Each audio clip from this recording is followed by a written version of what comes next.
um prazer muito grande nós estarmos outra vez juntos aqui no jardim de casa com os amigos nesse papo de graça. E especialmente no dia de hoje, que para mim é um dia muito especial, dia 5 de maio de 2009, é aniversário da minha mulher. Ela está ali dentro recebendo umas pessoas, umas amigas que estão chegando. E eu não sei nem se ela vai aparecer por ali. Deixa eu ver, olha ela lá. Tá lá ela. Parabéns para você, Deus te abençoe.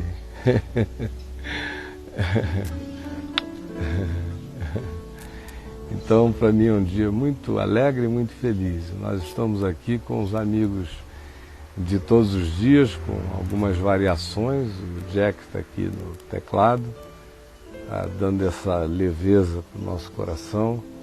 Aqui ao meu lado direito eu tenho o Elmo.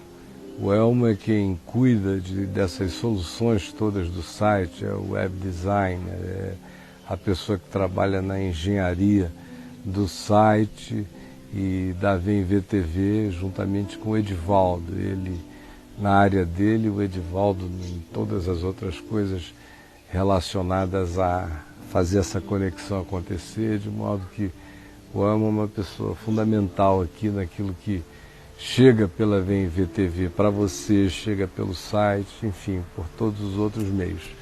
E o nosso querido Tonho, Antônio Fonseca, nosso irmão amado, já conhecido de muitos aqui frequentes na VMVTV.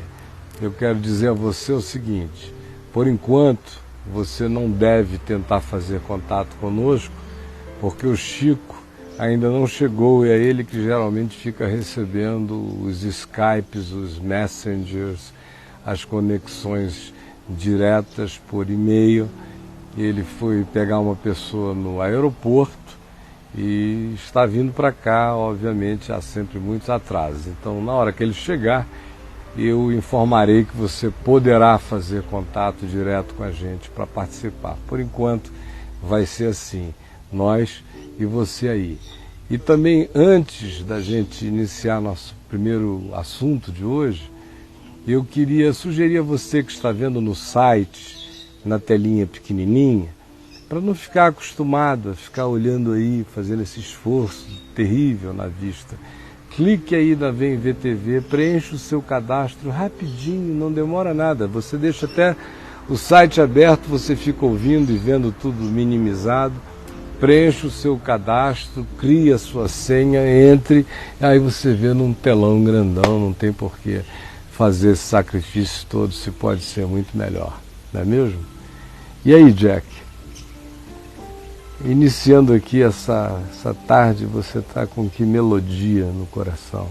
Por acaso, quando você estava falando aqui, eu estava dedilhando aqui aquela música que, vez por outra, você já cantou lá no caminho. Qual? Eu conheci com Josué Rodrigues, O Espírito do Senhor. É, lindo, lindo. O que você acha da gente cantar? Acho maravilhoso. Mas você tem que cantar, porque eu não sei... Eu tento, né? Eu não canto. Eu não sei a letra dela direito. Eu rasgo os tímpanos das pessoas. Eu cometo violências de amor, mas cantar não é tanto, é só porque eu sou um cara de pau total para os homens. O meu negócio é Deus e tão somente Deus, e Ele sabe que aqui dentro eu sou um pavarote. Agora, do lado de fora eu sou um apavorante. Vamos lá então. Canta no tom. O Espírito do Senhor. Começa de novo. O Espírito do Senhor está sobre mim, porque o Senhor me ungiu a pregar boas novas aos quebrantados e enviou-me a curar os quebrantados de coração e a livrar todos os cativos e a pôr em liberdade todos os algemados e apregoar o ano aceitável do Senhor e o dia da vingança do nosso Deus. Consolar todos os que choram e a pôr sobre os que em Sião de luto estão uma coroa ao invés de cinza, olhos de alegria ao invés de pranto, vestes de louvor ao invés de espírito angustiado, a fim de que se chamem, a fim de que se chamem carvalhos de justiça, plantados pelo Senhor para a sua glória, plantados pelo Senhor para a sua glória. Acabou que Deus amou agora. Eu fiz um solo. O que? Você não cantou igual Pavarotti, você foi mais suave. Não, como diz o Clint Eastwood, né, num daqueles filmes Dirty Harry, lembra daquela série do Clint Eastwood, do Dirty Harry? Não. Era na década de 60, 70, ele fez 6 filmes, mais ou menos. E ele era aquele policial durão, vigilante, assim, ele sempre louvava a Magnum 45 dele e tal. Não tem nada como uma Magnum 45, e comia um sanduíche e seguia. Mas num daqueles filmes dele, ele termina dizendo uma coisa que eu achei engraçadíssima, por causa daquele jeitão, daquela boca trincada que ele usava, né, quando era novo, para falar, o Clint. E ele enfrenta lá um bando danado, vence todo mundo, e no fim ele acaba matando, acho que era o próprio chefe dele lá de polícia, que estava macumunado com a bandidagem. E o sujeito tinha tirado a maior onda assim na cara dele antes da história terminar, né? Só que eles estavam num cais do porto e na hora final ele dá um jeito lá de, eu não me lembro se foi com a Magnum 45, mas eu sei que ele acertou o sujeito numa balada só, que ele caiu aqui do pier lá embaixo na água. Aí ele parou com a boca dura e falou: "A man has to know his own limitations." E aí, ele mesmo tinha um homem tem que saber suas limitações. O outro é que achou que não tinha nenhuma, e ele mostrou que uma Magnum 45 era um limite brabo naquelas circunstâncias. Agora, você falando de tecnologia aí, eu fiz questão de hoje trazer o meu notebook, porque o som que a gente está ouvindo, eu estou tocando, não é desse teclado. Ah, é? Eu, através de um cabo específico aqui, eu estou puxando os sons do notebook. Que legal. Que é uma nova linguagem, uma nova assim, menos de 10 anos para cá, que se chama VST, são sintetizadores virtuais. Então toda a tecnologia dos sons que eu estou usando vem lá do notebook. E como é que funciona? O grande segredo são essas conexões aqui, uma conexão que se chama MIDI, que foi introduzida em 1983, que ela permite fazer comunicação de teclados com outros teclados. Então, antigamente, eu não sei se vocês lembram, as bandas antigas, isso na década de 60, 70, os tecladistas tinham pilhas e pilhas de teclado. Rick Wakeman. Rick Wakeman, lembra, né? Teclados de catedral, assim, né? Todo mundo tocando em andares. Era que mal barato, muito legal. Então, com o advento da tecnologia MIDI, isso foi se diminuindo. Então, você tem um teclado que se chama de controlador e outros módulos, que é apenas a memória do computador. Você pode ter vários módulos e um teclado para controlar aquilo tudo. Sim. Hoje, os módulos estão concentrados no computador. Entendi. Então, por exemplo, esse som que eu estou usando, que é um piano acústico, se fechar o olho a gente acha que é um piano acústico, né? Uhum. Ó, É, tudo lá do computador. é. Coisas interessantes da Se tecnologia. você quiser botar um órgão, é difícil? Não é difícil. De tubo. Se um Órgão de de tubo. tubo. Tem aqui. Eu tenho que fazer uma busca aqui, mas eu vou pegar um outro órgão aqui. Ah, Um órgão que aqui está intitulado de jazz, né? é. E aí vai, tem tudo quanto é som aqui, né? Uhum. Tudo para facilitar, tornar a vida prática para o músico, né? São coisas interessantes. A tecnologia a gente vê já inserida em tudo, né? Na música, então, se fala. E o Elmo vive disso o tempo todo, né?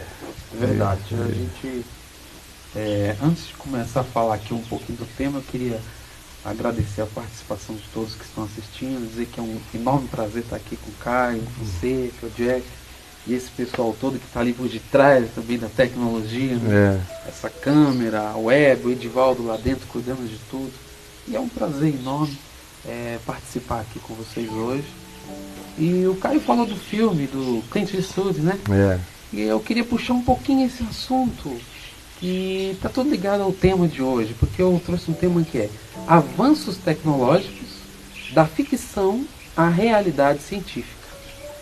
Porque nós temos assistido nesses últimos anos aí um avanço assombroso, de certa forma. E apesar de ser sutil.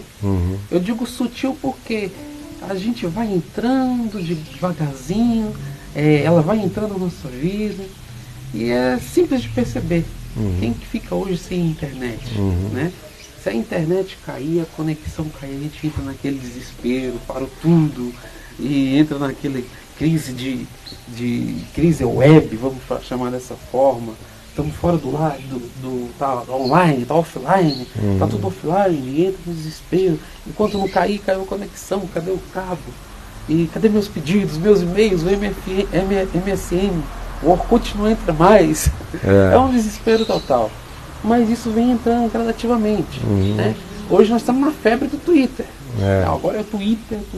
Aí toda hora tem alguém lá entrando lá para mandar, postando lá os 140 caracteres de minuto em minuto. Tem pessoas que ficam o dia todo ali mesmo, postando, tweetando. Mas até os termos vão os termos vão crescendo, né? Eu vou até usar o brincadeira aqui, essa geração internetiana, eu acho que o senhor gosta de usar essa palavra. E palavras para mim eu vou criando conforme a necessidade. Não agarra, né? Não agarra. Não, eu sempre vejo. Se a língua é viva, você é mais um pouco. Se a oficial expressa melhor o que eu quero dizer do que essa que eu estou criando agora, se eu achar que a oficial não expressa melhor do que a que eu estou criando, vai a minha. A língua é viva, né? Eu também. Mas e aí? Bom, e a gente parar para observar, a tecnologia, ela gera tecnologia. Então, a cada ano, as inovações chegam muito mais rápidas para a gente. Então, computadores mais potentes, são celulares com funções N que a gente não sabe nem utilizar, mas do celular você está conectado, você está mandando e-mail, você está recebendo mensagem, você está falando, está acessando o teu internet banking. Aqui, por exemplo, como o Jack acabou de comentar, quer dizer, o que deixava de ser uma multidão de instrumentos físicos, está tudo aqui dentro de um software, gerenciando tudo isso, e esse som maravilhoso de um software. Né? E isso é tecnologia. Mas essa variedade muito grande hoje que nos deixa às vezes um pouco assim assustado. Assustado pelo que ela promete, né? E é isso que eu queria jogar esse tema para ti, porque são assuntos assim um pouco desafiadores. A gente só no cinema ouvia falar em viagem no tempo, era só no cinema que a gente ouvia falar em teletransporte. E na verdade já é fato, já é pesquisa séria, tem gente trabalhando isso aí a todo vapor, né? E agora física, mecânica quântica, tem dado um salto assim, o mundo das incertezas, impossibilidades. É uma ciência, podemos dizer assim, um pouco louca, né?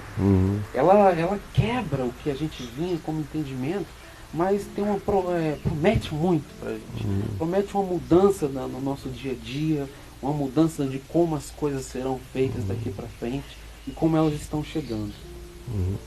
E discussões que não existiam, né? Que era do cinema, todos devem ter assistido aí filmes como, digamos, Matrix, né? Recente, não sei se é tão recente, Robô, aonde tinha uma lei lá e o personagem, acho que era Will Smith, lá ele estava desconfiado, porque ele não confiava no robô. Existiam as 3 diretrizes que o robô não podia. E isso eu assisti no cinema e eu ficava pensando. E até 2 meses atrás eu estava conversando e eu pensei assim, eu acho que eu ainda vou ver alguma coisa disso acontecer. Pelo menos algum robô atacando gente, pessoas. Não, semana passada eu vi na mídia uma notícia seguinte, que um funcionário de uma fábrica na Suécia foi atacado por um robô. O funcionário, ele efetuou os procedimentos de manutenção, desligou o robô, mas mesmo assim o robô atacou ele.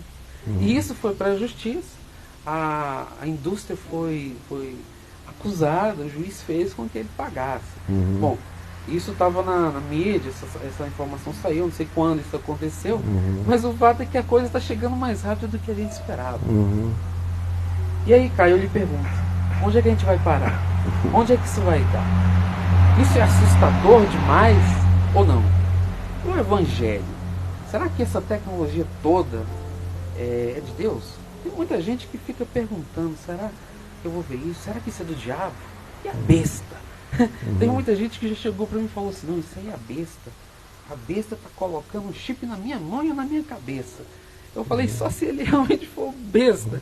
Porque não tem, hoje já não tem mais cabimento. Se eu for colocar um chip em alguém, para que um na mão e um na testa? Né? De forma literal. Então, tá aí o desafio, tá aí a questão, né? Esse mundo corrido, cheio de ciência, de tecnologia, e esse assunto que é polêmico, mas eu acredito no equilíbrio. E o Evangelho sempre nos traz esse equilíbrio. É verdade. E você, Fonseca, o que é que você diz disso tudo? Eu fiquei meio embevecido ouvindo tudo isso aqui, porque eu sou totalmente leigo em tecnologia, né? Eu adoro tecnologia porque me facilita muitas coisas, né? E torna a minha vida muito mais barata. Eu tenho algumas paixões que, se não fosse a tecnologia, eu ia ter que gastar 30 mil reais, 30 mil dólares por mês. E a tecnologia faz eu gastar uns 50 reais por mês, ou menos que isso ainda. Né? Então, assim, paixões tipo o quê? Paixões. Simulador de voo, da Flight Simulator, que é um verdadeiro... É um simulador, já te mostrei como é que é a parada lá, muito legal. Aí eu penso, quanto eu economizo em cada hora de voo? Por exemplo, quando eu dirijo um Boeing, um Cessninha ou um Caravan, que eu sempre fazia esse voozinho de Caravan, eu usava o Caravan para fazer o mesmo voo, simular as mesmas coisas e a paixão. Deve ter mais de 5 mil horas de simulador de voo. Eu tô pensando que aquele cara que jogou o avião lá em Goiânia, aquele garoto, nunca tinha voado um avião de verdade. Era um Flight Simulator. Um simulador de voo. Chegou lá, roubou o avião, decolou, foi parar em Goiânia. Tudo no simulador, né? Tudo no simulador. E simulou a queda também lá no estacionamento. E descobri e pensar que isso começou com a invenção da roda, né? Quantos mil anos atrás. Onde a gente vai parar, né? Eu fico vendo a tecnologia, nessas pequenas coisas aqui, ó. Quanta engenharia não existe nisso aqui, quanto cálculo. E você vê como aquilo ali está falando um simples cabo. $1 bilhão foi, eu vi na Veja, para desenvolver o Mach 3, aquelas 3 lâminas. $1 bilhão de desenvolvimento em metalurgia. O fio daquilo ali é medido em nanos. O tamanho daquele fio. Só para a gente não usar, né? Porque eu tenho barra, você também não faz questão para nós. tecnologia. Eu acho fantástico. Essa expressão que você usou, medida em nano, né? Acho que essa é a medida que designa a mudança total e profunda desse paradigma todo, né? Porque a nanomedida é uma medida quântica, né? Ela acontece já no nível de subdivisões e de subdivisões para o negativo de dar conta que o que ela consegue, o que a gente consegue até hoje, os homens com as tecnologias desenvolvidas, chegar, o menor ente mensurável ganhou esse nome métrico no mundo subatômico de nanomedida. E é a partir dessa nanoreferência que eles estão partindo para imprimir nessa nanodimensão aquilo que, por exemplo, hoje ainda ocupa esse espaço gigantesco aqui, né? Porque nós começamos a falar dos tecladões, de tudo, de não sei o quê, aí o Jack mostrou como tinha encolhido tudo para um teclado e um notebook, e aí o Elmo falou do software, né? E falou do ambiente quântico, e eu estou dizendo que isso tudo aí vai sobrar espaço numa nano-unidade para isso e o que mais você quiser. Ou seja, é a capacidade de tornar a coisa infinitamente mais do que mini, é levá-la para um mini que está para além do menor, para além do pequeno, é para o mini quase não pontuável. É quase que imprimir e escrever no invisível. É como, de fato, ganhar o poder de escrever no nada. O átomo ficou tão grande. pequeno. O átomo virou um cosmos. O átomo ficou imenso, né? Dentro dele cabem mundos e mundos e mundos. E aqui mesmo, entre nós, o que está acontecendo está todo sendo ativado também por mecânica quântica, né? Ontem à noite eu estava vendo um programa num dos canais aí que eu mais assisto sobre defesa de vírus na internet. Né? Os mini hackers, os super hackers, os PhD em hackeanismo que ganham fábulas para burlar coisas para serem aperfeiçoadas e tudo mais. E o desenvolvimento quântico do combate à virulência na internet.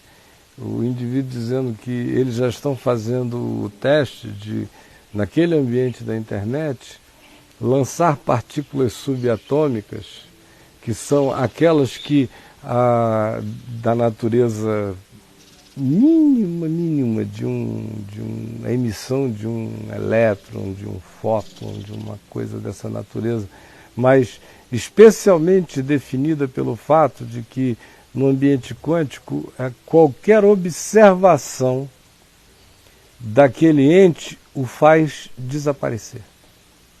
Então, a presença do vírus diante daquele ente quântico faz o ente quântico desaparecer e ejeta o sinal inteiro de combate automático.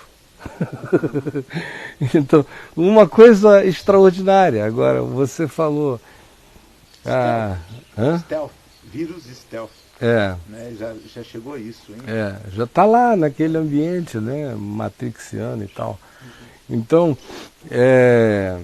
até anteontem, o Moisés, nosso irmão lá da estação de São Paulo, me mandou um texto do autor da trilogia do Matrix. Eu coloquei lá no site, numa entrevista de 2003 na revista Época, e que eu não tinha lido, e botei apenas porque ela reforça um monte de coisas que a gente vem dizendo insistentemente a esse respeito.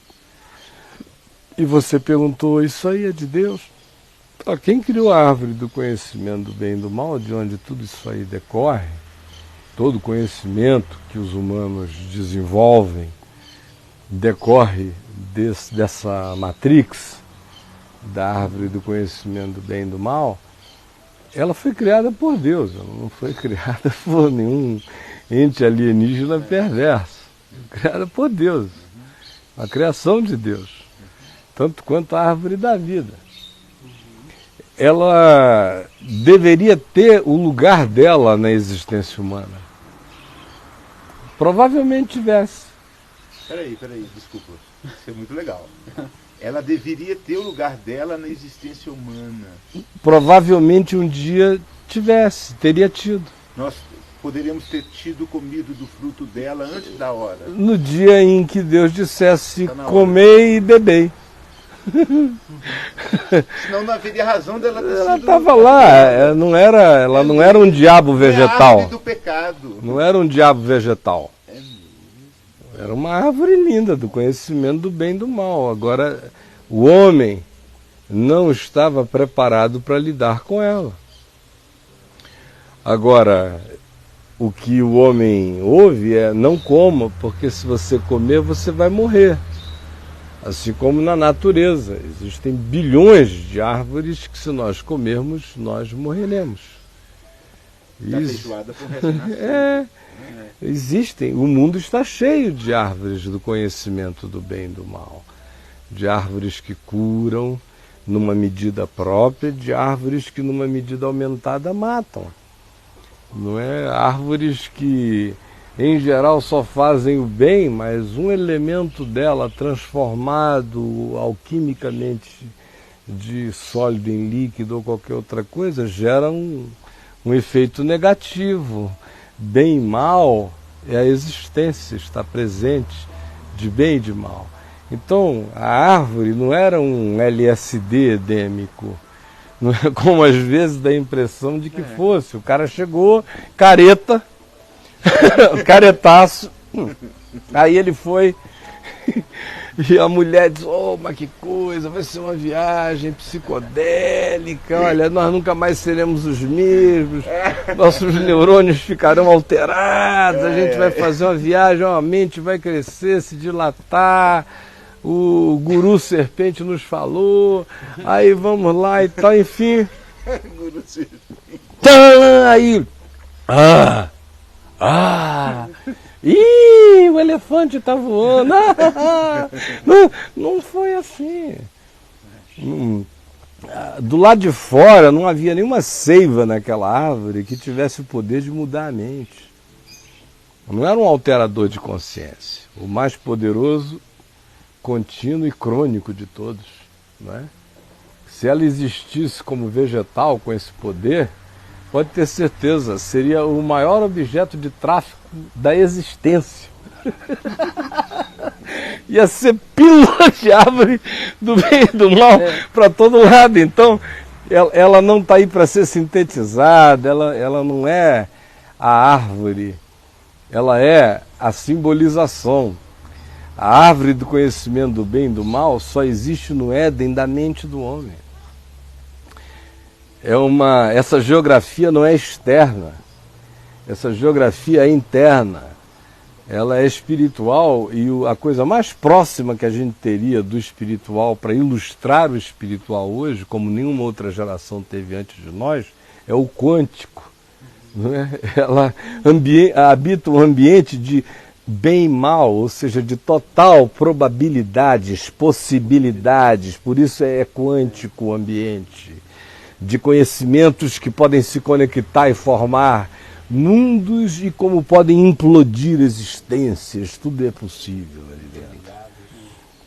E conectados e tudo mais. Então está aqui dentro.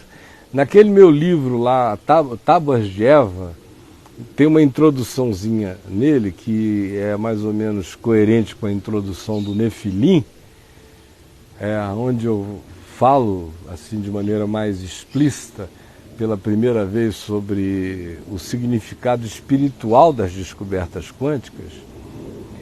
No Tábuas de Eva eu chego a dizer que o homem vai descobrir logo, logo, que a grande máquina quântica é o cérebro, é a mente humana. E mais do que o cérebro, é o software psíquico que roda no homem, porque o espírito ainda é uma dimensão mais abaixo do que qualquer elemento físico pontuável possa designar ou determinar. Então, o que está mais próximo é isso aí. Se vai descobrir que a gente usa 8% da mente apenas, que 92% habitam uma zona de silêncio e inutilidade, não é? É que a misericórdia de Deus conteve, porque imaginem, se essa virada, esse salto interior, que foi fruto daquela transgressão de dizer, eu prefiro correr o risco da morte, mas saber como Deus sabe, que foi a decisão humana. Eu prefiro beber morte, mas ter a sensação de saber como Deus sabe. Essa foi a tara mais básica e essencial que se instalou em nós.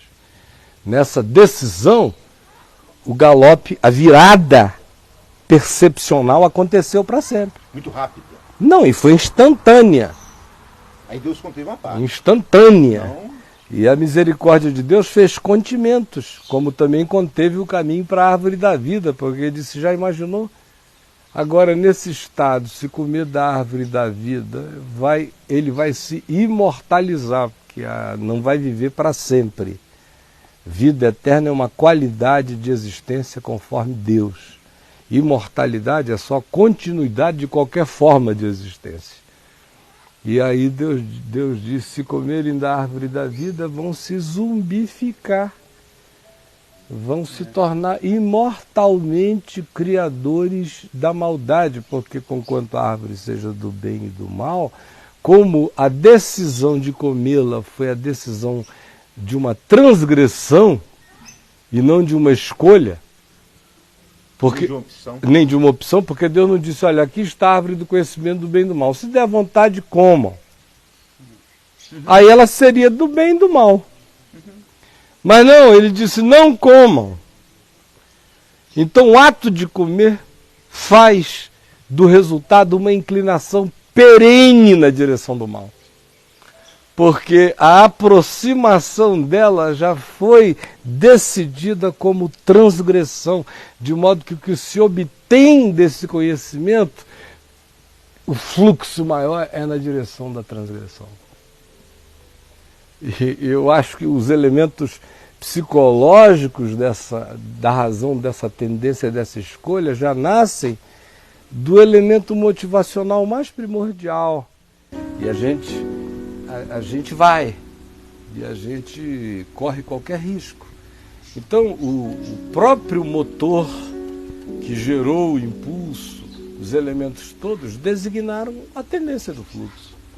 De modo que a gente usa esses acervos e existem um monte de elementos que são contimentos para que isso não ande logo na direção do que é mal. Número 1 é o egoísmo humano. Não é? Nós somos salvos da maldade final pela nossa maldade. Pela nossa maldade. Então o egoísmo humano. O indivíduo, ele não quer, na maioria das vezes, usar aquilo ali para eliminar a assistência. Ele quer usar aquilo ali para demonstrar poder sobre a assistência. Porque se o desejo primordial fosse poder para acabar com os outros, ele estava tudo destruído. Não, mas a vaidade é maior. E ele diz, não, eu quero esse poder para todo mundo ver. Então ele preserva o outro para que o outro exista para idolatrá-lo. E é isso que vai salvando a acumulação de poder. Como, por exemplo, o dinheiro, que é a raiz de todos os males. Ao mesmo tempo, vai nos preservando, é uma desgraça tão grande dizer isso, mas é fato, vai nos preservando de que o mal chegue a galope ainda mais rápido. Porque, por exemplo, nessa crise agora do efeito estufa, aquecimento global, e rasgo da camada de ozônio, mudanças climáticas e tudo isso, qual é o elemento que está sendo a mola propulsora para tentar começar a diminuir as coisas? É o amor à natureza? Não.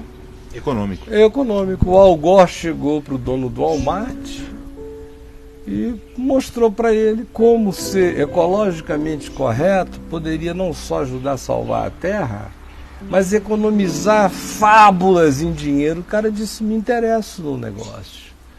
E a quantidade de pessoas que estão começando a se interessar cada vez mais pelo negócio estão correndo atrás de dinheiro. É crédito de carbono, é crédito daquilo e daquilo outro. Redução de imposto, por aí fora vai. Mas é a árvore,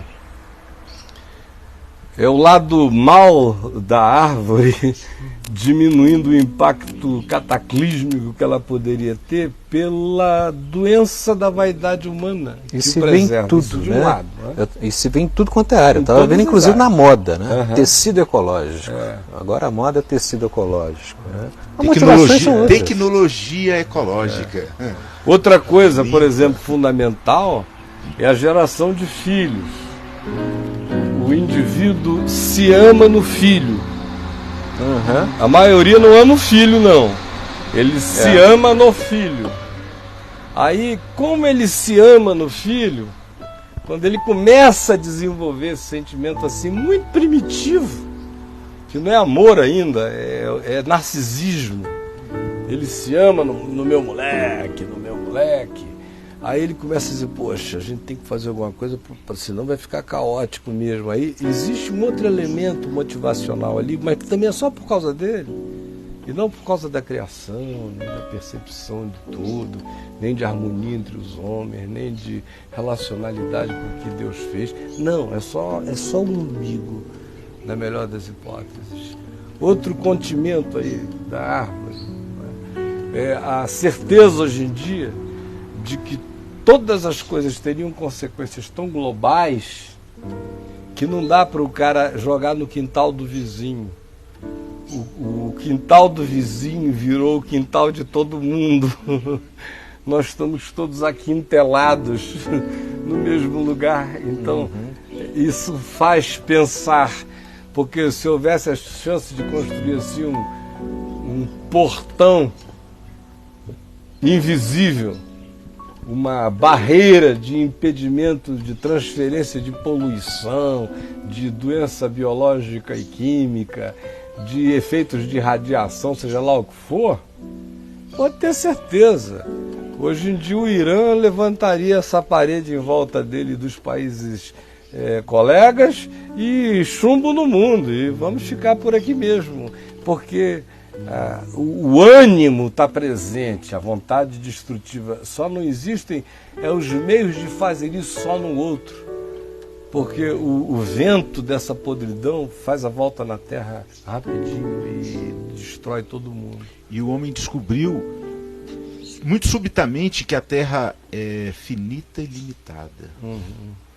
Não é assim? De pouco tempo para cá era uma imensidão que não acabava. Hoje a gente vê a Terra é logo ali, gente. A Terra é redondinha, fotografada de fora pelo homem, cabe no papelzinho, ficou pequenininha, nossa casa está apertada. Ou seja, você tem o Google Earth, vai lá, paisagem do mundo, entra no fundo da daqui a pouco eles vão nos ver aqui, pelo Google Earth ali, ao vivo aqui. Eu ia dizer o seguinte também, interessante e de certa forma a gente fica um pouco triste ver que as tecnologias limpas, né, digamos assim, já existem. Já existe a possibilidade de ter um carro não poluente, ou que com a poluição, um nível de poluição muito menor. Tecnologias, outro dia eu vi um carro a ar comprimido, né, puxando o ar e expelindo ali o que? Ar, sem poluir nada.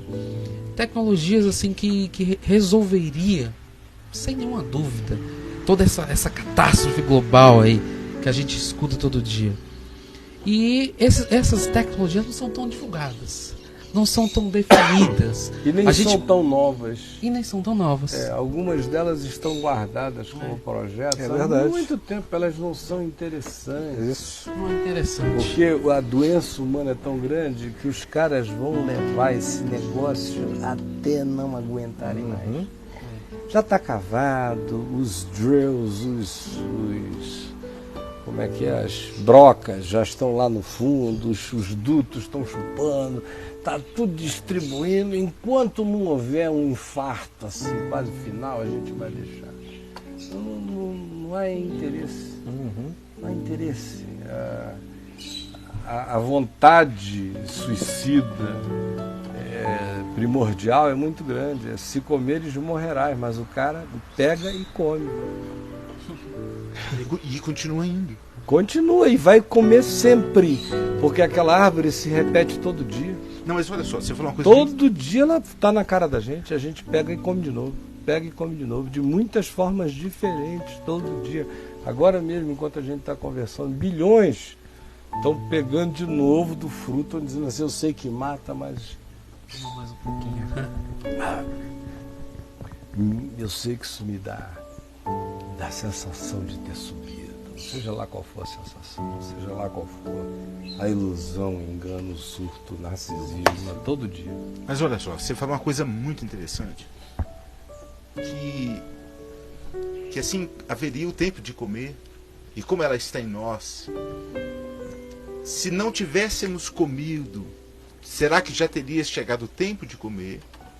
Ou em nós, como discernir o tempo da humildade em que nós não devemos conhecer, porém aprender? E o tempo de já saber que já sei? Olha agora, meu amigo, essa é só uma tarefa de muito cacete na cabeça para a gente poder chegar a qualquer conclusão, porque a gente já está doente de modo essencial, né? Meu netinho de 2 anos e 7 meses ali em cima tem só 2 anos e 7 meses, mas tem marra, tem egoísmo, tem implicância, tem pecado nele, é um homenzinho com as doenças primais minhas, suas, de todos nós, instalado lá nele. Então, eu acho lindo, é quando Paulo diz em Colossenses, no capítulo 2, falando de Jesus, após dizer que nele habita corporalmente toda a plenitude da divindade, ele vai prosseguindo e diz que nele habita toda a plenitude, habitam todos os tesouros da sabedoria e do conhecimento. Então, a alternativa à árvore da vida é o mergulho nesse que, subsistindo em forma de Deus, não julgou como usurpação ser igual a Deus, diferentemente de nós que, subsistindo em forma de homens, julgamos como usurpação tornarmos-nos iguais a Deus. Então o problema não está em nenhuma sabedoria e em nenhum conhecimento. O problema sempre será a disposição intrínseca da relação com a sabedoria e com o conhecimento. A nossa partiu da determinação de que a transgressão seria muito menos importante do que o mandamento de Deus, do que a confiança em Deus. A transgressão foi privilegiada, a curiosidade foi privilegiada, a ambição foi privilegiada e o mandamento de Deus foi posto de lado. Jesus, subsistindo em forma de Deus, não julgou como usurpação o ser igual a Deus, sendo Deus, não quis ser. E fez o caminho inverso do caminho da árvore do conhecimento do bem e do mal. Não quis saber como Deus. Quando perguntaram, ele disse, não, isso aqui é coisa do meu Pai. Nem os anjos sabem, nem tal, nem o filho, ninguém. É a mínima curiosidade. É coisa do meu Pai. Eu não estou andando na direção dessa árvore, eu não estou aqui para dizer a data, nem de quando eu venho. Eu não comi desse fruto não, moço. Isso é coisa do meu pai. Isso meu pai reservou para ele. Ele está o tempo todo dizendo que ele nunca comeu do fruto da árvore do conhecimento do bem e do mal, que ele nunca se entregou a essa compulsão, subsistindo em forma de Deus, não julgou jamais como usurpação ser igual a Deus, desistiu de ser Deus e por isso foi posto acima de todo principado, potestade e poder. Essa é a história. E aquilo ali é tentação do diabo. Porque não é nem tecnologia. Achou um negócio ali que atacou o cara. Atacou que ele saiu atacado. Esse papo diabo, ele tá derrubando a árvore. Vamos falar no diabo, a gente está aqui falando de tecnologia. Tá repreendido. Repreendeu, em nome do Senhor. Tecnologia e diabo são coisas que andam muito juntas desde o início. Uma linha tênue. Porque é isso que a gente não pode esquecer. A igreja, na burrice histórica dela, o cristianismo, conseguiu separar fé e ciência, natureza e graça, divorciar, dualizar, essas coisas todas, né? Então, é por isso que existe o mundo sacro, religioso, e o mundo chamado secular. E o sacro é dedicado às coisas de Deus, o secular às coisas do mundo. Então, biologia é ciência natural. Eles chegaram até a inventar uma graça natural que é totalmente divorciada de qualquer poder que Deus queira de fazer o bem salvador aos homens. Se a igreja não chegar para crismar a graça especial, a graça natural de Deus não salva ninguém. Então, criar essa esquizofrenia tão profunda, tão grande, que não vem que serpente e árvore do conhecimento do bem e do mal estão juntas. Não vem que Lúcifer e ciência também andam juntos. Assim como andam juntos com as coisas da fé, porque o que a gente tem ali naquele Éden arquetípico são todas as presenças.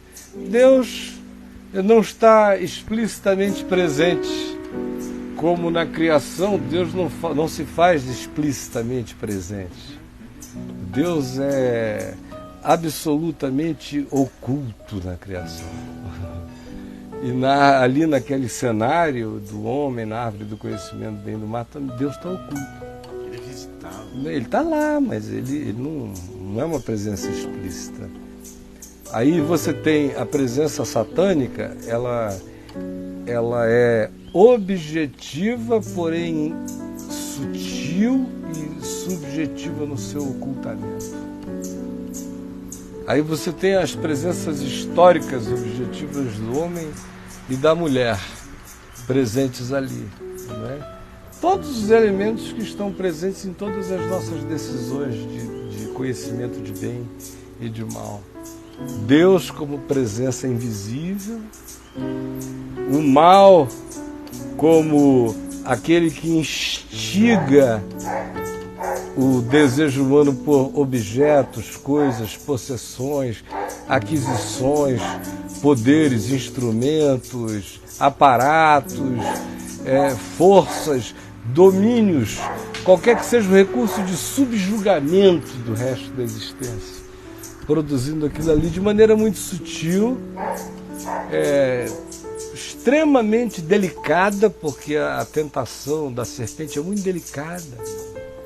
Ela não se opõe a Deus, ela só pega o mandamento e bota uma interrogação no final. Sutil. Ela diz assim, porque Deus disse, não comereis de toda árvore do jardim? Só só fez uma pergunta. É de uma delicadeza filosófica, psicológica extraordinária, uma sutileza ali. O resto é alimentar o desejo, o olhar, cobiça, é fazer a transgressão se transformar em sedução, em algo insuportável. Uma simples interrogação. Aí o processo vai seguindo. E a gente não se dá conta dessa mistura que está presente o tempo todo. A troca humana, por exemplo. Quem é que pode negar a importância que teve para Adão o fato de que aquela sugestão veio da gostosa? Pergunta de novo. Quem é que pode negar que para Adão aquela sugestão da serpente ganhou um poder extraordinário porque veio da boca da gostosa? Irresistível. Quem da mulher, resistiria? cara. Aí você vê a psicologia do mal vai criando vasos comunicantes. Ó, se eu falar direto com esse cara, não vai ter esse impacto. Agora, se eu conseguir mexer com ela e se ela vender esse peixe, Dalila, pelo amor de Deus, ele mais do que essa fruta, ele quer comer os outros frutos dela. E quem é que pode negar que, por exemplo, o que tem agora, nesse momento, de cientista brigando com cientista, laboratório, brigando contra laboratório, a gente fica pensando que é só grana, grana também. Mas às vezes é porque o dono do laboratório, que é um garotão que herdou esse negócio, está com 43 anos, ele está começando a sair com uma mulher deslumbrante, maravilhosa. E dessas matadoras safadas, as que entraram nele, e ele sabe que ela gosta de glória. Para ele, tão importante quanto o dinheiro que ele vai ter, o sucesso, o reconhecimento no ambiente científico, laboratorial, seja lá o que for, é importantíssimo. É o que ele vai gerar de impressão, de orgasmo artificial nessa maluca que vai fazer ele se sentir a Torre de Babel do universo. Pô, eu estou falando isso, não é como suposição, não. Eu atendo pessoas grandes, pequenas, de todos os tamanhos, a vida inteira. Eu vejo como às vezes os elementos que vão sendo motivando decisões monumentais, às vezes nascem de uma masturbada, às vezes nascem de algo que a gente não pode nem imaginar. É tudo se conectando, presente. E essa serpente rodando aí, como eu dizia no início, no ambiente do saber, do conhecimento do bem e do mal, é normal. Está presente desde o início. Assim como no ambiente da religião também. Você estava falando aí dessa ego, que nem tudo é por dinheiro, né? Eu estava lembrando aí, tem uma grande empresa, não sei se ele deve citar o nome aí, mas só pelo que eu vou falar, todo mundo já vai identificar. E ele é um dos mais ricos do mundo. E agora ele, acho que ano passado, ele vou me aposentar. Se aposentou e tal, e agora ele vai se dedicar à causa nobre. Causas nobres. Causas nobres. Então agora ele não tem mais uma empresa, ele tem agora uma fundação. Quer dizer, dinheiro ele já está satisfeito. Ele pode doar à vontade. Mas eu estava vendo, o que ele quer? Um prêmio Nobel? Seria isso? Bom, ele foi considerado o ser mais agressivo da nova economia virtual da Terra. Ele se tornou o Hitler da virtualidade. Tiveram que inventar lei para ele. Você vê que todos os grandes virtuosos da virtualidade detestam o indivíduo. Então, o que sobrava? Que gate, que porta, que portão teria o Bill, se não se transformar também no maior benemérito da Terra, não é? E agora, o resto, os pobres agradecem. Se as motivações dele forem boas, bom para ele. Se não forem, mas ele a si mesmo fizer o recurso chegar na ponta da necessidade, os pobres agradecem. Apenas sem amor nada aproveitará, mas isso ninguém sabe, só Deus conhece o coração, né? Mas eu queria voltar ao tema da tecnologia com a serpente, a árvore e a serpente, porque a gente estava aqui naquela maior conversa quando deu aquele ataque ali de brrr, que nunca acontece. nunca acontece. Tirou a Eu gente. moro nessa casa há 4 anos, nunca vi. E não estou aqui também querendo criar nenhuma tarde especial, não. Só estou dizendo que foi interessante a barulhada e me lembrou a coisa demoníaca no meio de processos tecnológicos, né? Quem é que em reunião fervorosa de evangelização já não viu os teclados quebrarem, as caixas de som pifarem, Sim. e o cara chega lá dizendo só pode ser o diabo, e aí bota a mão em cima e ora em nome de Jesus para o negócio consertar, né? 99% das vezes é falta de cuidado, atraso, chega tudo mal lembrado, não sei o que, a culpa é do diabo, né? Mas sendo ou não sendo, quantas vezes também, na simplicidade, na pureza juvenil da pregação do Evangelho, a gente já não viu coisas voltarem a funcionar. Assim como também a gente já viu o tal do technical tap funcionando, que é aquele tapão, né?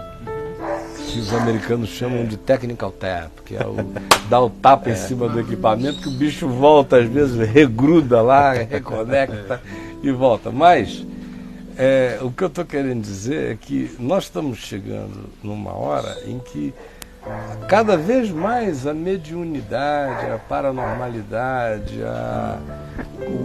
existe o elemento paranormal mensurável com equipamentos tecnológicos e estudável, mas a gente está vendo também a tentativa de tentar entender até o mundo dos mortos a partir da tecnologia. Então, nós já estamos vendo médiums tentando se servir de aparatos tecnológicos.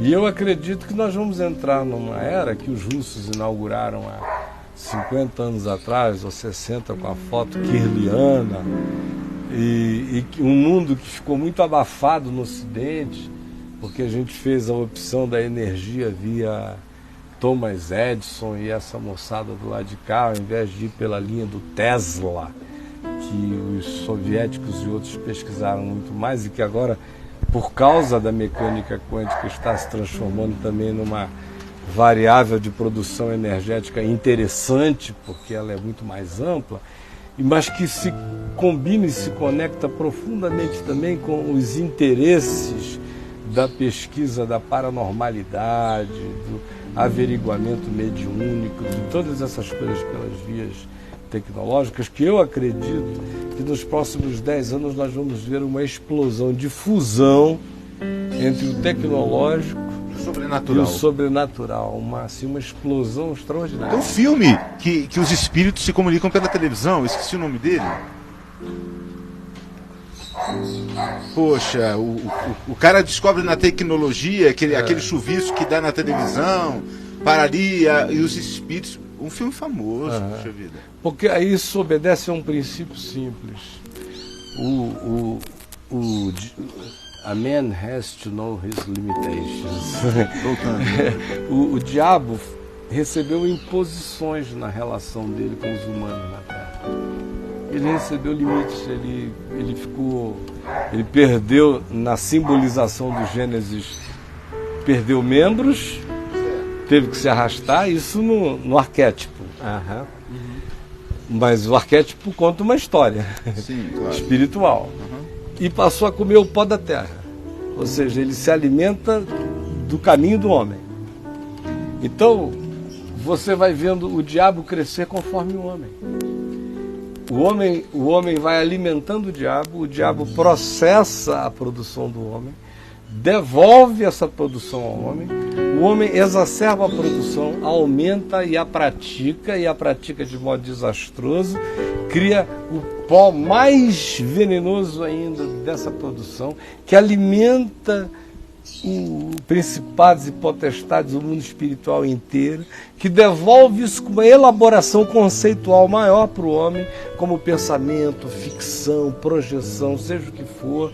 E nos nossos dias, um dos elementos fabricadores de arquétipos coletivos mais poderosos, que acabam alimentando o mundo espiritual também a partir do inconsciente coletivo, é a ficção científica baseada no teorema da possibilidade científica, que gera um romance de ficção, que produz a visualização num filme, que gera um imaginário inteiro encharcado daquilo no planeta todo, e logo depois a gente começa a observar, primeiro, a fabricação da possibilidade, o que era ficção vai se factualizando, e a segunda coisa, a factualização disso sempre vai gerando manifestações até espirituais semelhantes ao momento histórico e tecnológico da humanidade. Por exemplo, aparições do tipo OVNIs, que sempre houve no mundo, né, as mais distintas, elas obedeceram sempre as semelhanças com os elementos da cultura. Sempre. Eu tenho um exemplo muito legal disso. Obedecendo a mesma fenomenologia, e cada vez mais estão parecidos com os elementos desta cultura. Caio, aqueles sinais nos milharais da Inglaterra. Alguns foram forjados. Sim. Aí apareceram círculos, outros tipos de círculos. Quando veio a matemática fractal, que eles começaram a desenhar os fractais, depois disso começou a surgir fractais também como símbolos ali no campo, como isso também vem acompanhando, como você disse, a tecnologia e o conhecimento daquilo que a gente tem, daquilo que a gente acha que sabe, daquilo que a gente cria. Porque a serpente se alimenta da produção dos humanos. Então, cada vez mais nós vamos ver os fenômenos espirituais se manifestarem também com caras tecnológicos. Nós vamos continuar vendo todos os tipos de fenômenos, desde aqueles com as caras mais primitivas, não é? Aquelas possessões demoníacas clássicas. Existem as verdadeiras. Verdadeiras. Claro, eu estou falando das verdadeiras, não estou falando dessas aí da Universal do Reino de Deus, nem desses circos de possessão induzida. Se você sai dali batendo no bumbum das pessoas, acorda todo mundo, levanta que a calcinha está aparecendo, vamos parar de palhaçada, fica todo mundo bom. Quase não tem possesso nenhum ali. Possessão braba mesmo, nessa brincadeira. Eu pessoalmente, falando sobre isso, eu tive uma experiência que eu já participei de alguns grupos do passado, né? Eu convidava a fazer algumas orações, as pessoas incorporavam realmente. Mas uma boa parte, eu tive algumas pessoas aqui, eu falava assim: minha senhora, vai sentar, por favor. E ela ia sentar. Como se ela já costumava tanto a incorporar, entre aspas, que ela, quando falava assim, fazia uma oração, se falasse um pouquinho mais alto, ela já botava a mão para trás e já ia para frente. Tem gente que vai a essas reuniões para cair. Não é? Eles precisam daquilo como catarse, eles ficaram viciados na possessão psíquica. Tem essa funcionalidade mórbida na alma das pessoas. E elas vão dar aquela sensação de que o mal as deixou pelo menos até a próxima reunião. É sacrifício de bodes e de touros, é só um esqueminha psicológico extremamente fajuto e que vai enganando o povinho. Agora, eu estou falando de possessão, quando eu digo primitiva clássica, eu estou falando das coisas verdadeiras, daquelas que você vê a semelhança do Evangelho, não é? A semelhança do Gadareno, a semelhança das centenas que eu assisti a minha vida toda, especialmente os primeiros anos com meu pai no Amazonas, que foram de uma fartura diária, de possessões inegáveis. E foi quando eu fui aprendendo a discernir esquizofrenia de possessão demoníaca, de esquizofrenia com possessão demoníaca, possessão demoníaca provocada pela esquizofrenia, esquizofrenia que tinha se cronificado, tanto que tinha gerado um processo esquizofrênico, começando a discernir o que era surto psicótico, do que era apenas uma opressão espiritual, as combinações ou não dessas variáveis todas, porque foi uma escola diária, ininterrupta com meu pai ali, e a gente sem medo de tentar entender os fenômenos. sem pressa de sair expulsando o demônio. Querendo entender, discernir, Querendo pensando. entender, Né? sem esses diálogos. Sem diálogo, é discernimento espiritual, discernimento no silêncio, na observação. E nunca tendo a pressa de sair tratando um ser humano como diabo. A última alternativa ficará para o diabo, enquanto você puder verificar a existência, o mínimo de conexão com o ser humano que ainda esteja disponível, pegue-o pela mão e puxe-o de lá. Agora, existem ocasiões em que a conexão já foi, já houve um assomar maligno de tudo. Aí, amigo, você parte para as cabeças, né? Para dentro, em nome de Jesus, e liberta aquela pessoa. Frequentemente a liberta para esclarecê-la, porque se ela não for imediatamente esclarecida, o processo volta, vai se cronificando. E então nós vamos ver tanta continuidade desse tipo de possessão que não vai cessar, porque ela se tipifica especialmente nas mentes e almas de natureza mais simples. Porque outra vez, a man has to know his limitations, o diabo também tem a dele, ele tem a limitação do próprio hardware que opera em cada um. Aí haverá sempre esse tipo de expectativa, ou de medo, ou de concepção para haver essa abertura.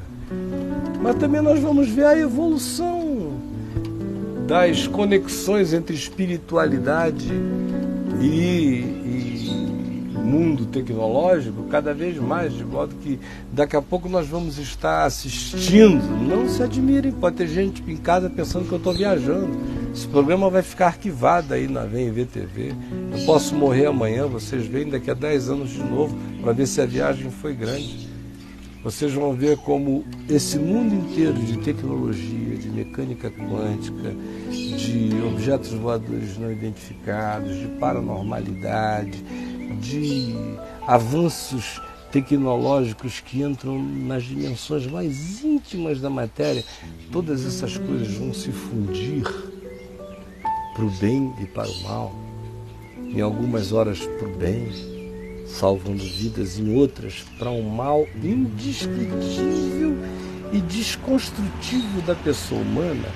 E mais do que isto, vão se manifestar no final sendo o grande aparato que vai ungir o homem da iniquidade, o anticristo, com os sinais e prodígios da mentira, e que necessariamente não serão feitos como mandingas nem bruxarias, mas como coisas impensáveis na sua malignidade oculta dentro do fenômeno, porque se o diabo se transforma em anjo de luz, eu acho que os poderes e prodígios da mentira nos últimos dias virão maquiados de tudo quanto possa parecer outra coisa que não seja ação espiritual maligna, demoníaca, explícita.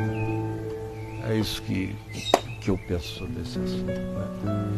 E por falar nisso, eu queria até propor que amanhã a gente conversasse um pouco sobre essa questão de possessão demoníaca. Vocês podem levar esse dever para casa. Legal. E o pessoal que estiver nos assistindo em casa podem escrever perguntas com dúvidas a respeito. Vocês podem escrever, entrem aí no site, vão lá no site agora mesmo, aí você vê lá como participar desse papo de graça. Clique ali, ou aí vale a pena saber em destaques, não estou lembrado agora, aí você vê para onde você escreve.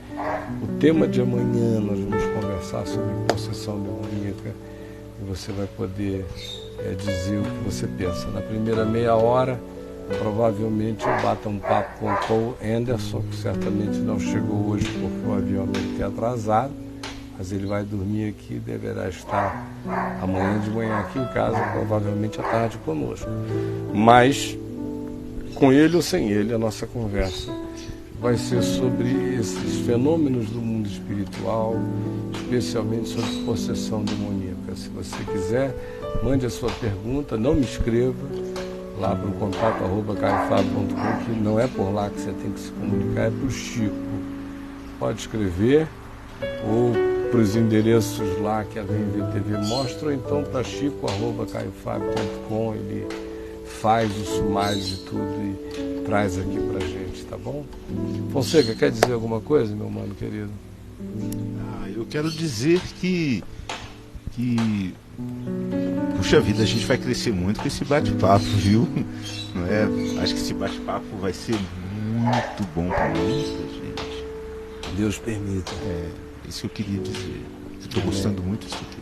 Que bom. E você quer ressaltar alguma coisa do que hoje a gente conversou aqui, que te marcou o coração?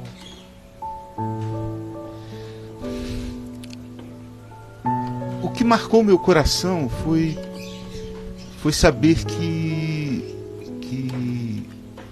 o homem, ele vai distanciando de Deus à medida que ele vai se aproximando de si mesmo, do conhecimento, da tecnologia, da vaidade, do narcisismo, das coisas que ele chama de seu, das suas descobertas. E ele vai comprando tudo isso que Lúcifer vai vendendo para ele, daquilo que nem é dele, né? É tudo de Deus, mas subjetivamente vai fazendo ele amar mais essas coisas, mais a criatura do que o Criador, e se distancia. Ele, na verdade, ele não foi conhecedor como Deus foi conhecedor. Será-se conhecedor como Deus? Não, ele foi o conhecimento de si mesmo, que para si próprio é mais do que o próprio Deus é, sabe? Eu lembro meu pai dizendo, né? Nem se Jesus Cristo descer na terra eu farei isso. Quantos homens dizem algo assim? A sua arrogância, na sua idolatria, e quem sabe na sua possessão. Ele é possesso dessa tecnologia também, dessas coisas. E, poxa, isso faz a gente refletir também. E vocês, querem dizer alguma coisa? Eu quero dizer que você falou de ser, lembrei do meu avô. Toda vez que eu apresentava para o meu avô algum avanço tecnológico, ele falava, mas que coisa medonha, meu filho. Surpreso, né? Com as coisas da tecnologia. No fim, a gente vai ver que o velho tinha razão. Tinha toda a razão. Coisa medonha, meu filho. Coisa medonha. E você, meu irmão? Bom, eu só tenho a agradecer a sua participação aqui e dizer que eu aprendi muito agora com vocês e que é muito bom, e esse entendimento que a gente não tem que temer, né? Temer a tecnologia, essa é a verdade. Não tem nada a temer, e a verdade é Cristo. E em Cristo a gente descansa e sossega a alma. Além do que, ela não será contida.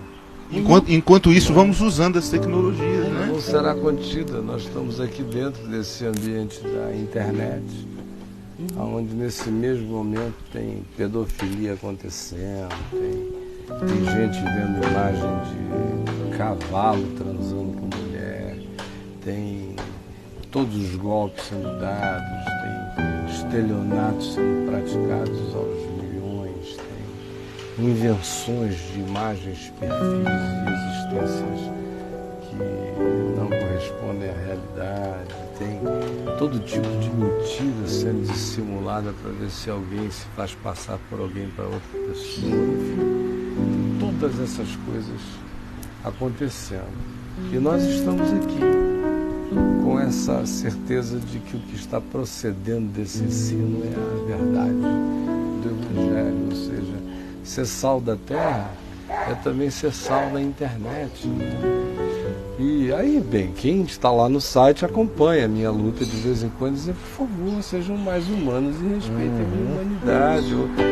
Vejam que o site tem aí milhares e milhares de textos de respostas, mas as pessoas muitas vezes não querem nem se ter o trabalho de ter a resposta. O que de fato elas querem é uma relação meio fetichista. Querem elas imposição querem ter uma suas... carta minha com o nome delas para elas. E eu sei E, se que possível, rola, publicadas, né? eu sei que assim, 40% pelo menos rola esse fetiche. Que eu estou aqui tentando destruir e acabar, porque é maligno, perverso, imbecilizante, feio. Quem entra nisso não cresce nunca. E você quer que eu te diga uma coisa? Eu vi semana passada, entrei no Orkut, na sua comunidade, e lançaram um tópico, porque tem a parte de fóruns para discussão. E alguém lá levantou o tema do tópico, foi o seguinte: o Caio já respondeu a sua carta? Isso é possessão. Era um frenesi. Isso é possessão tecnológica. Daí lá, viu? respondeu a minha. Ah, que maravilha. Aí eu tô fora dessa palhaçada, né? Não participo de nada disso. Quem acha que me entendeu e tem esse tipo de expectativa em relação a mim não compreendeu nada, nem de mim, muito menos do Evangelho. Mas aí, conversando sobre isso, eu pedi ao meu amigo Elmo aqui que me arranjasse uma solução, me ajudasse. Ele disse: olha, eu vou fazer um robozinho. Aí eu fiquei até meio assustado. Eu digo, robozinho? Certamente deve ser uma coisa parecida com aquela que a Microsoft tem, que resolve problemas, alguma coisa assim, né? Sei lá qual é a solução, vou esperar ele trazer. Mas, resumindo, a pessoa vai escrever lá e esse ente virtual vai dizer: escuta, é a primeira vez que você está escrevendo, vai ler a carta da pessoa, vai identificar quais são as palavras importantes e na mesma hora já vai dar a ela um acervo enorme de coisas automáticas para ela ler e dizer: olha, você já leu isso aqui? Se não leu, leia,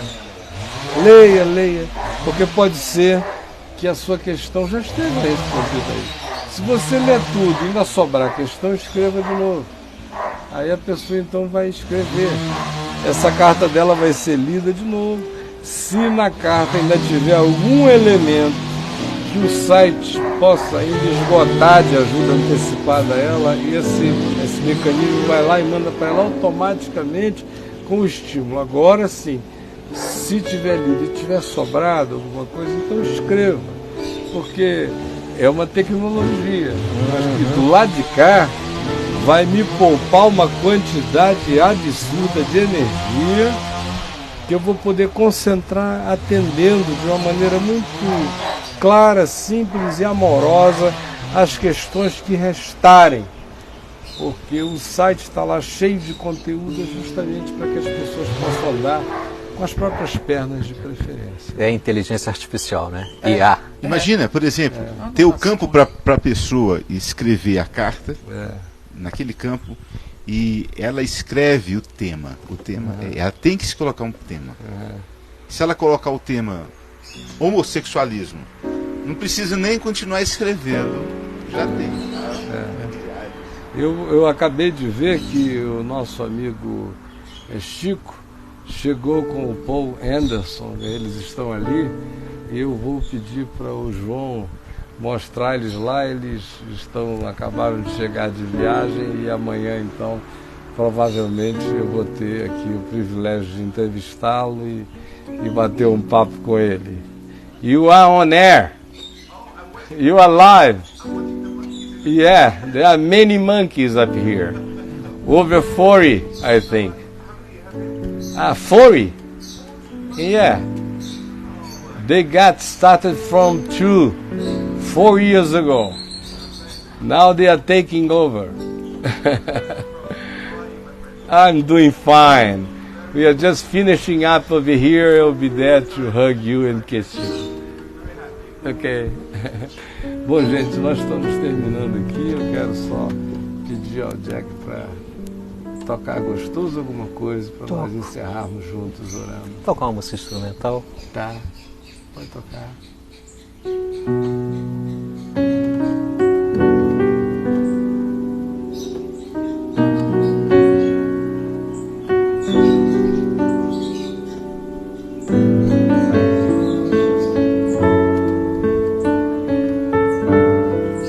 Enquanto você toca, eu quero convidar você que está nos vendo aqui no Brasil, em qualquer lugar da Terra, centenas, milhares de pessoas, nesse momento, nesta horinha, exata, em qualquer lugar, para nós orarmos juntos, pedindo que o que foi conversado aqui não tenha ficado como um conhecimento pairando na mente, mas que se transforme em olhar, entendimento, percepção, compreensão, visão e, sobretudo, decisão simples, sóbria, madura e equilibrada de como se conduzir em todas as coisas, sendo sal da terra, luz do mundo e gente boa de Deus neste planeta. E eu também quero dizer a você que, se você tem interesse no nosso assunto de amanhã sobre possessão, opressão demoníaca, problemas espirituais, escreva para o chico@caifab.com, ou entre aí no site e veja quais são os e-mails da VIBTV, onde você pode mandar a sua pergunta. Senhor Jesus, nós oramos agora juntos aqui neste fim de tarde, aqui em casa, com amigos chegando, com gente cortando galho de árvore ali na casa do vizinho, com todos os ruídos da vida normal. E eu quero pedir que tu derrames no coração de todas as pessoas que estão nos vendo e ouvindo agora, aquelas que são as bênçãos normais de Deus, porque tu disseste na tua palavra que em Cristo nós temos acesso a toda sorte de bênçãos espirituais nas regiões celestes, que se tornou normal ter acesso a tudo, comer de tudo, beber de tudo, crer em tudo, provar de tudo, experimentar tudo, porque esta é a promessa da vida abundante. Eu quero pedir agora que tu estejas tirando o véu do entendimento de muitos. Especialmente eu oro pelos que estão precisando agora tomar uma decisão de perdão. Gente que está cheia de ressentimento, de mágoa, de azedume na alma, de absinto no espírito. Por favor, dá que estranhamente o teu espírito esteja tirando essa casca grossa, essa crosta, esse empedramento da alma, e que pessoas estejam ficando livres desse peso, estendendo o coração em perdão, em graça para com outros, para que elas mesmas sejam as principais beneficiárias. Eu peço que seja assim. Eu te agradeço pelo Fonseca, pelo Elmo, pelo Jack, pelo Tiago, o Edivaldo, o Jovem, o João querido, por todos que estão aqui conosco, o Vidinha ali atrás, e o Chico, o Paul Anderson, uma pessoa que o acompanha, e agora por esse vento que prenuncia até uma aguinha. Muito obrigado pela vida, pela natureza e pela naturalidade do teu amor em nós. Em nome de Jesus. Amém. E amém. Deus abençoe você. Continue na VIBTV, continue lendo o site, continue recomendando os seus amigos e se tornarem parte desta rede simples de divulgação da Evangelho. Bom papo de graça tenha sido esse para você. Tchau, então. E obrigado.